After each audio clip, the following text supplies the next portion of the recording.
So the holistic well-being idea of treating the whole person rather than just addressing specific physical or mental health issues. It also encompasses the physical, mental, emotional, and spiritual aspects of person's life. So you may be feeling healthy, but from your physical body, but if you have some stress, which will lead to secretion of certain hormones, cortisol, and so many negative hormones, that will ultimately lead to some ailment or some disease in the future. So you have to be healthy mentally, you have to be emotionally sound, in sync with yourself. You should be feeling good, happy with your family, with your surrounding. You should be being aware about breathing techniques, yoga, meditation. These are also ways to balance out your overall well-being. So a combination of mental, physical, emotional, and spiritual aspects of person's life will constitute holistic well-being. Let's take, what is the goal of holistic well-being? The goal of holistic well-being is to achieve balance and harmony in all aspects of one's life in order to lead a fulfilling and meaningful existence. We all have come to this earth with a purpose. That is more of a spiritual question. But if you consider from the material side of things, we are here. We have to do certain jobs. We have to, perform duties to make sure that we earn and we are able to make a livelihood. But in this entire process, if we don't create a balance, the balance which will lead to a happy surroundings, which will lead to a better version of ourselves, we need to make sure the environment, the people, the job, whatever we do, it is in balance. In Gita it is said that you have to be in sync with your surrounding. You have to have something called sambhav. You have to start practicing a combination approach, which will give you a meaningful existence in your world. Your world may not be this entire world, but your world is around the people you interact, the environment you interact, people you talk on daily basis other than your family, your work. So if we can create a balance, that would be a, I would say, a meaningful existence. You can live in harmony with yourself, with your surroundings, wherever you are. And that is ideally, if you call, is a way of holistic well-being. You can achieve this through a variety of practices. As I told you, meditation, yoga, healthy eating, regular exercise, and connecting with nature. Have just, walk in a forest, or maybe around your backyard, green. Just give time yourself.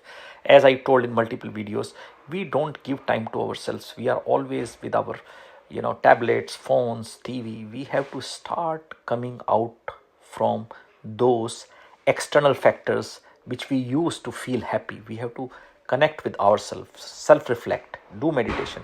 And if we do all these things, we will be really, really happy, and holistic health will be achieved.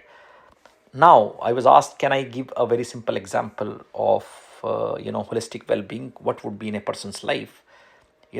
A person who makes a conscious effort, please remember conscious, because, most of the time, we are driven, and I have told in many videos, with our subconscious mind, the activities we record.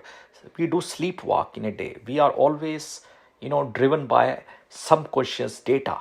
But if we start bringing consciousness to whatever we do, we become more sensitive, we become more careful, we start being conscious. First line is a conscious effort to improve our physical, mental, emotional, and spiritual health. So any person who is conscious in, or you can say awareness, if you are being aware, if you are being conscious in whatever you are doing brushing, you are doing talking to someone, if you watch yourself, if you become drishta, you have to make sure that you are sensitive enough about your surroundings. If you do this, then that means you are a person who is living a holistic life, and you are able to achieve spiritual health and holistic health. This could involve, some practices, like I think they can really help you in living holistic life, is you can, in terms of physical, eating a balanced diet. Let's talk about first the physical aspect. Eat a balanced diet. You need to make sure that you are getting nutrition from whole foods, not from packaged food, not from things which you don't like. You need to get you know really great balanced diet which gives you a combination of healthy carb, protein, vitamins and minerals which are needed for your daily routine, your body. You have to really find some way of doing physical exercise, have at least 7 to 8 hours of sleep, eat on time.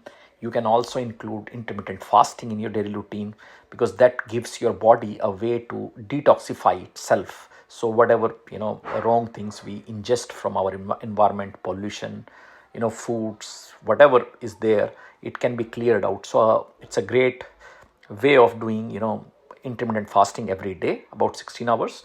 And then you can also do 1 to 2 days fast in a week. So that way you will be taking care of physical health. Now comes the mental aspect. You should start practicing mindfulness and do some sort of meditation. I have done a couple of videos. You can look at those, self-reflection meditation techniques. You should set goals and you should start learning new skills. I have done also a video on this, how neuroplasticity plays a role. When you learn new skill, learn something new, it helps to bring new brain connections into your brain. So that is a way to keep your mental health, happiness. A lot of hormones get secreted, happy hormones, when you try and learn something new. So there is a full video on that you can watch. Then comes the emotional aspect. If you are engaging with your family, with your surrounding, with people, sometimes you may be feeling down. So I shouldn't be calling this as a therapy, but it could be a therapy, counseling. When I say counseling, talking to a friend, your family member, that you are feeling down, you have some problem, some challenges, discuss, have discussions, don't keep it inside. And you can do by this, you can take care of your downturn times where you are not feeling good, not feeling great, by talking to people, working with positive relationships and finding healthy ways of coping stress. And that is one of the ways is you do breathing exercise, you do pranayam, you do meditation, you do self reflection, you walk in a on a grass, you breathe air, you do a lot of these aspects which will take care of emotional intelligence. And obviously the next one is, which is I always say that our journey is from HQ to IQ to HQ to EQ to SQ. So we go from intelligence quotient, and then we have to do health quotient, and then we have to do emotional quotient, and then finally we have to do spiritual quotient. So when on the spiritual side of things, we should start practicing spirituality. It could be sometimes religion, but I always say religion and spirituality are two different aspects. You could be spiritual, may not be practicing something religious. So that's your choice. But I think have something to anchor yourself, whether it is listening to certain nice motivational, self-motivational books, spending life stories which will give you positive aspects, connecting with nature, doing again pranayam, meditation, understanding your purpose, discovering your purpose. Sometimes reading through books which are written by great saints can give you a new perspective to life. So there are different ways, engaging in helping others, trying to set sometimes to do, I wouldn't call charity, or sometimes working for others, feeling about others, being more sensitive about surroundings. So this will give you a spiritual well-being. So by addressing all these different aspects of your well-being, a person who is practicing all this which I told you in the different level, like emotional, spiritual and mental and physical aspects, is ideally is that person is working towards achieving balance and harmony in his life, which can lead to a greater sense of fulfillment and overall well-being.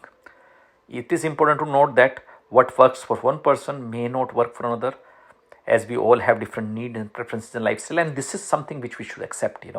In a family or relationships, when we have expectations, high expectations, yeah, I behaved this way, I helped him, or I went to his birthday, he should come. The expectations, any kind of expectations, will lead to stress, will lead to negative feelings.